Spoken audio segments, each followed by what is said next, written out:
which is freedom for everyone, and just keep moving ahead, and just like water off a duck's back. You just need to. Bob Wilson with the Republic of Texas.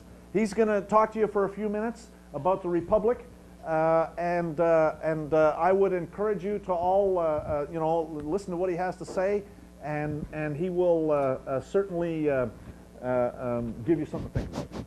And go ahead. One is to establish rules for each house under which we operate. Meaning, what do we do with somebody who needs discipline, for instance? What do we do when somebody moves outside of the district that they represent? The other thing we do is either write laws or bring up to date ancient laws from 1836 to 1845 that were already passed and were laying dormant for 175 years. A lot of that bringing up to date has to do with things like all people are equal, whether you're Indian, man or woman, black or white, just because those things were not even being thought about in 1836. A lot of it has to do with contending with what we have to contend with today due to the de facto situation. We've come a long way in restoring what we have. For instance, Judge Norman Sewell is the Chief Justice of Robertson County, which goes all the way, let's say, from Azle to College Station. It's a long way, and there's a little, today's Robertson County is one little part of that.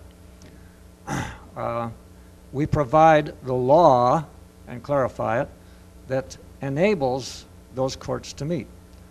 There was the problem of defense of the nation of Texas. We are not a state, we're a nation. And we debated for quite a long time about this word militia and how do you work around that, and finally came up with something that's just called county readiness volunteers. So there's now a law in the books that enables each county to have readiness volunteers who are completely prepared and equipped for any kind of emergency that you could imagine, if you want to use your imagination. And that's the kind of thing that we're doing. In the process, of course, we have national elections and county-wide elections. We're a nation. We don't have states within the nation. We have counties. And let's see, I can let somebody else come up, or I can answer a couple questions, if there are questions. Oh, yeah, the money, yeah. You can't have a nation unless you have your own real money. Remember, these FRNs, Federal Reserve notes, are not money. They are just evidences of a debt. They're certificates that there exists a debt. You haven't, in your lifetime, you haven't paid for things with real money.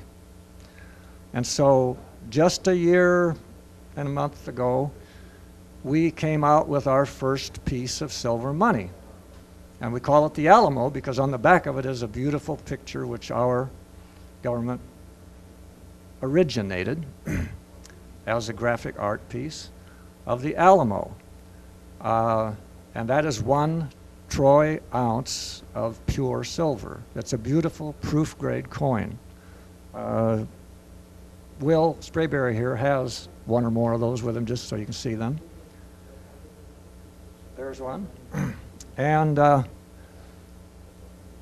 6 months later, we came out with a 1 ounce copper. We set a precedent that each of these coins, or we call them medallions, because we're doing, through the use of words, we're doing everything we can to avoid raising red flags with the de facto government in D.C., that country to the north of us. And so we just call them medallions. There's no law against minting commemorative medallions, and so we commemorate the Alamo. Remember the Alamo. We commemorate the Battle of San Jacinto. We lost at the Alamo, we won at San Jacinto. And as a result of that victory over Santa Anna and his armies, this became a nation forever by international treaties. Still is, it never stopped being. he signed a treaty, an international treaty, which said the land called Texas belongs to the people who live on the land forever and ever. Amen. That's it. So we are just releasing, the dies are made and are probably getting at the mint today, the half-ounce silver, which is called the Justice Medallion. The inscription on it is, around the top, to establish justice, which is part of the preamble to the Declaration of Rights, which is part of the original Texas Republic Constitution. One of the purposes of having a government is to establish justice, so that those who have been harmed by another can get justice finally. We'll go on and do other medallions to form the currency of the nation, and we do trade. There's it's going back online soon, a lookup on the internet of thousands of merchants who will accept these silver and copper and eventually gold coins in exchange for the goods or services which they are selling to the public, or to people. You know. It's easy to slip into the old language, isn't it? Anybody else? Got a word? Steve? Will? Oh. Please visit our website. I put a lot of hard work into it. Thank you. Hey folks, my name's Richard Wagoner. I'm senator from District 9 out around San Angelo, Bexar County. We are a small group. We are trying to grow. We need publicity, and the only way we can get publicity is get more people involved. The more people that'll get out and talk about it and spread the word. We've got to have the support of the people who live in the Republic of Texas. That is Texas, the eastern half of New Mexico, the finger of Oklahoma, and pieces of Kansas, Colorado, and Wyoming. And we've got to get the word spread out before we can do anything, because we have to be strong enough to tell the government to take a hike, and they'll leave us alone. And that's something that you need to help us do. Whether you join the Republic of Texas or not, stand up and be counted when the time comes. My name is Robert Savarese, Chief Justice of Nacogdoches County. We need some people to get our county up and running. We need clerks, notary, sheriff, deputy, bailiff, and we need some people to volunteer so we can get the county up and running. There's a few more positions, so you got to be living in Nacogdoches County to participate in it. And you can correct me on this if I'm wrong, Judge, but one other thing is that we try and have, on a fairly regular basis over there in Robertson County, we try to convene for a grand jury, for a publicly convened grand jury, so that people can bring these criminal complaints. Now, I can see with what Glenn did, it doesn't matter really where you are physically located. He was able to go and get our Chief Justice in Robertson County to get him taken care of on his paperwork. So I'd just like to suggest, and we need to work on this too in our county, if Nacogdoches County wants to have a grand jury and they want to call that on a certain day, then we in Robertson County should come over and lend support until we've got enough people in the individual counties that they'll just kind of, eventually you'll have more than enough people in each county for a grand jury.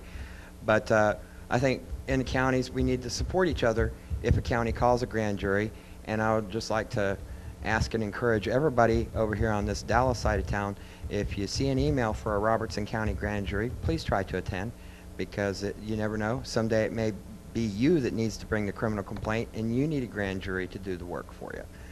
Here you go, Bob. That just spawned another thought, which is, Glenn mentioned that when juries weren't sure what to do, they invited an experienced jurist from some other place.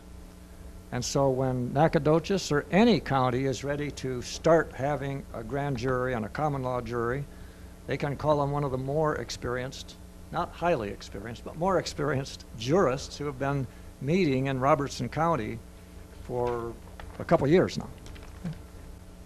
This is rather unique, because just last Saturday, exactly 1 week ago, the Congress met and talked a lot about the need for Congress to get out where the people are so that people don't have to drive all the way to College Station. And we're all in favor of that. So if you can put something together with a number of people, we are willing to come to wherever you are. And our House has the responsibility to issue those charters within the